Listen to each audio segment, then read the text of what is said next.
Shalom, Erev Tov. Good evening, everyone. This is Brother Malachi with Brother Abu again. Yep, back at it again. And we're here with another video on biblical view of the state of the dead. In this video, we're going to be going to some passages in the New Testament which are relevant to this topic. So we're going to start with Luke 16, starting at verse 20. The King James Version reads as follows. And there was a certain beggar named Lazarus, which was laid at his gate, full of sores, and desiring to be fed with the crumbs which fell from the rich man's table. Moreover, the dogs came and licked his sores. And it came to pass that the beggar died and was carried by the angels into Abraham's bosom. The rich man also died and was buried. And in hell he lift up his eyes, being in torment, and seeth Abraham afar off, and Lazarus in his bosom. And he cried and said, Father Abraham, have mercy on me, and send Lazarus, that he may dip the tip of his finger in water, and cool my tongue, for I am tormented in this flame. That's a good passage. Right out the gate, this text is clearly referring to men being conscious after death. It sure is, yeah, I agree. They're talking, and one of them is experiencing torment. So clearly, they are conscious between death and resurrection. However, now if I can chime in real quick, note that our friend, Brother Gis... The Bible MVP. Right, yes, I meant the Bible MVP, right? Our friend, the Bible MVP, he would say that this text in Luke 16 is merely a parable. However, I would note that most parables in the New Testament are introduced with an explicit statement that Christ is about to tell a parable, right? Luke 16 does not call this text a parable.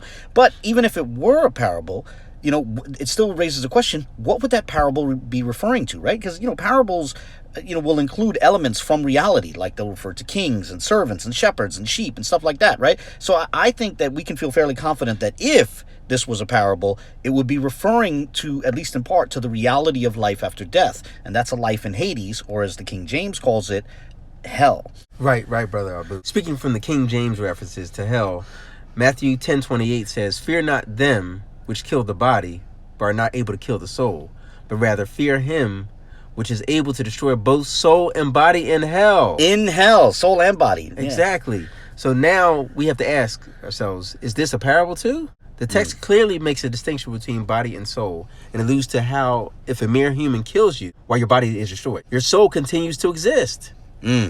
However, God can cast your soul into hell. That seems to fit well with what we just read in Luke 16.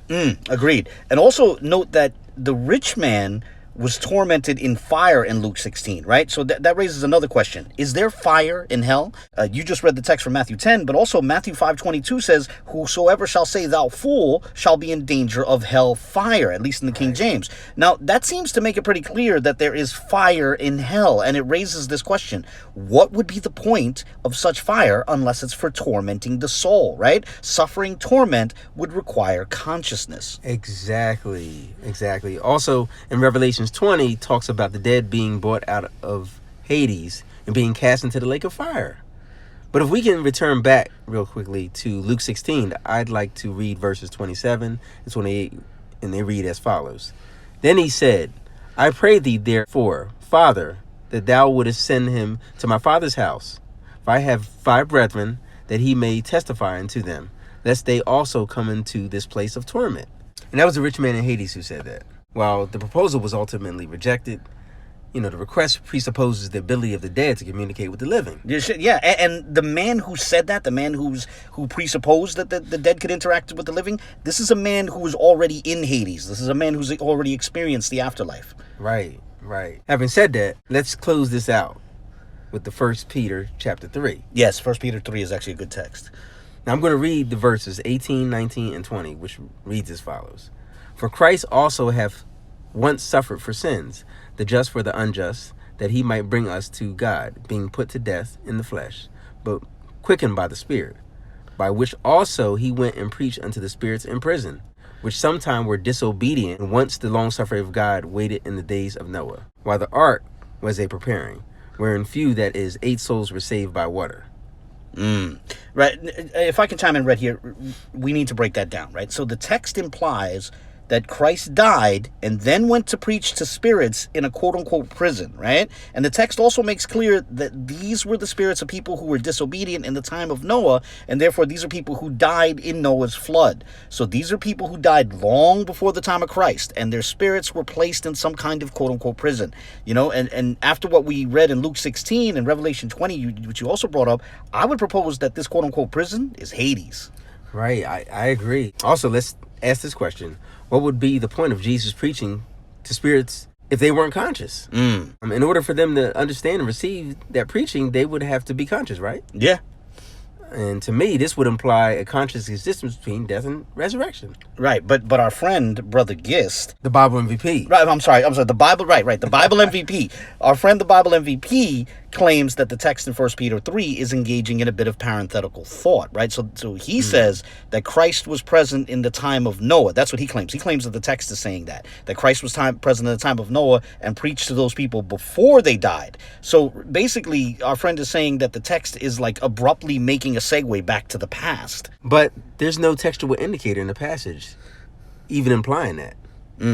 Right, there's nothing that justifies that sort of abrupt break in the chronology like that. Right. You know, in fact, if I can, I would say that the chronology of the text is like this. First, Christ dies in the flesh. Then, Christ is quickened by the Spirit. And then the text says, by which. It says that immediately after talking about him being quickened by the Spirit. In other words, by that spiritual quickening, which came after Jesus' physical death, Jesus went to preach to those spirits. Exactly. Right, so preaching to the spirits didn't happen in the time of Noah, right? Right. It happened after Jesus died. Exactly. Go ahead. Exactly.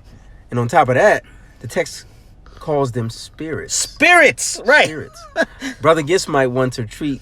No, I'm sorry. I think you mean the Bible MVP. Oh, yeah, the Bible MVP. You know, Brother Gist might want to treat this as metaphorical, but this happened long after the deaths in the time of Noah's flood. So these are literal spirits. Right. These are literal disembodied spirits. These are spirits which separated from their bodies at death. Right, exactly. With that, I think it's pretty clear that, you know, the New Testament teaches that there's consciousness between death and resurrection. So we're going to close this video out here, but, you know, stay tuned. We hope to have more videos in the near future. Until then, feel free to share your thoughts in the comments section. Shalom, peace and blessings. God bless.